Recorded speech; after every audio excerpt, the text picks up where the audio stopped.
Welcome to Penrose Learning, where we make understanding easy.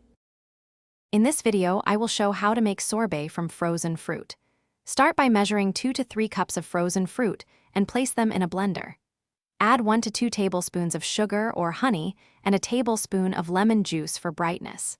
Pour in 2 to 3 tablespoons of water or fruit juice to help blending. Pulse until smooth, then chill briefly and serve scoops immediately for the freshest texture. When making sorbet, taste your frozen fruit to decide how much sweetener to add, since berries and mango differ in sugar. Start with 1 tablespoon of sweetener per cup and increase if needed. A splash of lemon or lime juice brightens the overall flavor and balances sweetness.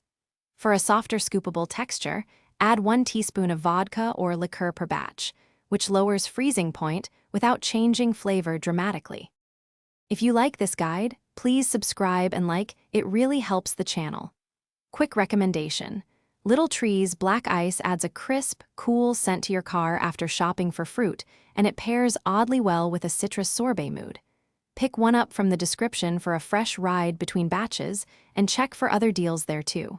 Thanks, now let's get back to the video. To achieve a silky sorbet texture, pulse frozen fruit in short bursts while scraping the blender or food processor sides often. If mixture is too thick, add 1 teaspoon of liquid at a time until desired consistency is reached. Spoon sorbet into chilled bowls to keep it firm longer, and garnish with mint, grated citrus zest, or a few fresh berries for a professional touch that brightens presentation and flavor.